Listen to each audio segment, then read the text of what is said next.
আপনারা নিশ্চয়ই শুনে থাকবেন 84 লক্ষ জন্মের পর আমরা এই দুর্লভ মানবজন্ম পেয়ে থাকি। অর্থাৎ আমাদের এই মানবজন্মের আগে আমরা 84 লক্ষ জনই ভ্রমণ করে এই মানবজন্ম পেয়েছি। জানেন কি এই 84 লক্ষ জন্মে আমরা কোন কোন রূপে জন্ম নিয়েছি এবং মৃত্যুবরণ করেছি? আসুন জেনে নেওয়া যাক এই 84 লক্ষ জন্মের বৃত্তান্ত। পুরাণে শাস্ত্রে যা আছে বর্ণিত, শুনেন সেই 84 লক্ষ জন্মের বিবরণ। আপনারা নিশ্চয়ই অবগত আছেন যে ঈশ্বর পৃথিবীতে দুটি শ্রেণীর প্রাণ সৃষ্টি করে থাকেন।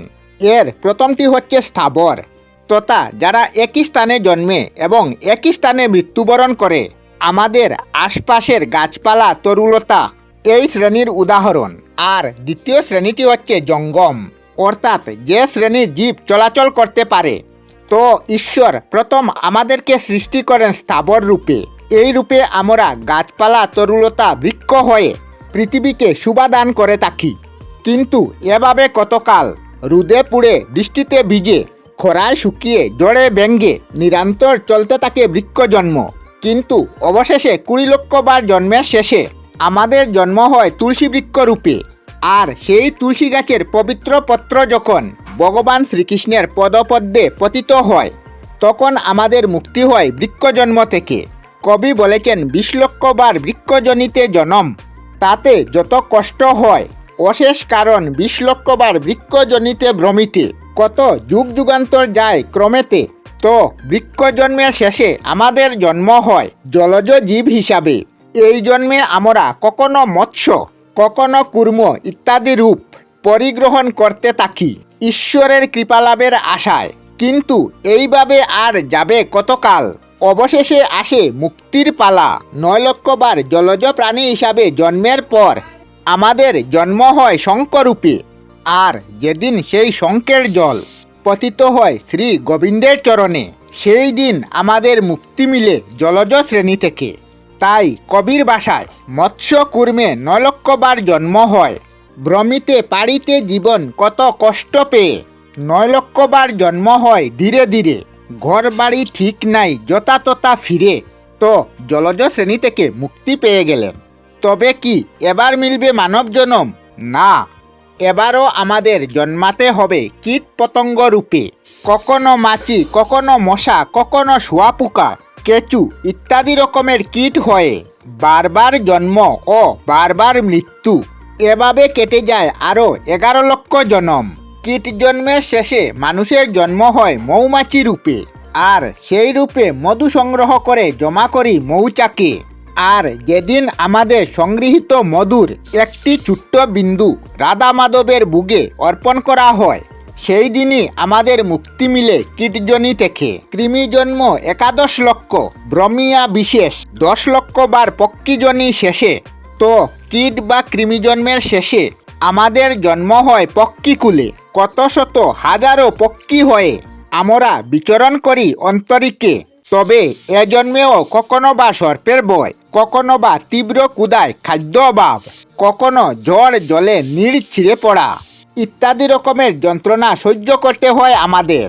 তবে হ্যাঁ, অন্য জন্মের মতো এ জন্মেরও শেষ আছে। 10 লক্ষ বার পক্ষী জন্ম হওয়ার পর আমাদের জন্ম হয় ময়ূর রূপে। আর যেদিন সেই ময়ূরের পালক মোহন বংশীধর চূড়ামণির মুকুটে স্থান পায়, সেই দিন আমরা মুক্তি লাভ করি পক্ষীজনি থেকে। কি ভাবছেন এবার কি পাবো মানব জন্ম? না, এবারও নয়। এবার আপনাকে জন্মাতে হবে পশুকুলে, অর্থাৎ কখনো বাঘ, সিংহ বা নেকড়ে রূপে, আবার কখনো মাংসাশী প্রাণীর ভোজন রূপে, তথা মৃগ, ছাগ ইত্যাদি রূপে। আর এভাবে আপনাকে খাদ্য খাদক রূপে জন্ম নিতে হবে 30 লক্ষ বার। এরপর যদি শ্রী মধুসূদনের কৃপায় আমাদের জন্ম হয় ধেনু তথা গরু রূপে এবং গাভীর দুগ্ধ দহন করে যখন গোবর্ধন দাঁড়ির বুগে অর্পণ করা হয়, তখনই আমাদের মুক্তি মিলবে পশুজনি থেকে। তাই কবির ভাষায় 30 লক্ষ বার জন্ম পশুজনিতে, নানা রূপে কষ্ট পায় অবনীতে, অবশেষে গজনিতে জন্ম যে লয়, এর চেয়ে উত্তম জন্ম পশুকুলে নাই। তো গজন্মের পর আরও 4 লক্ষ জন্মের পর আমরা লাভ করে থাকি আমাদের দুর্লভ মানব জন্ম। তবে এখানেও দুটি মত প্রচলিত। একটি মত বলে এই 4 লক্ষ বার জন্ম আমরা অবহেলিত মানব হিসাবে জন্মগ্রহণ করে থাকি।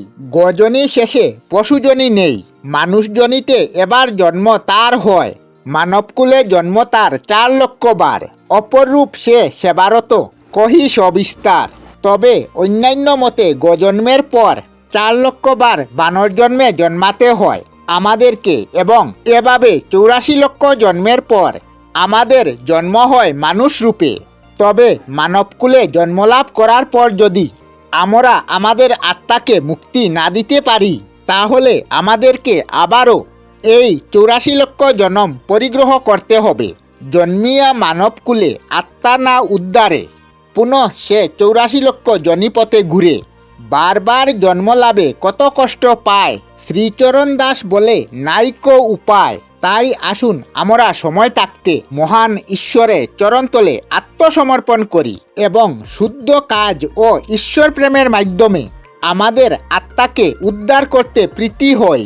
এবং সবশেষে আরেকটি কথা না বললেই নয়, যদি আপনি নিরন্তর রাধে রাধে জাপ নাম করতে থাকেন, তাহলে আপনাকে আর কখনো এই 84 লক্ষ জন্ম আর ভ্রমণ করতে হবে না।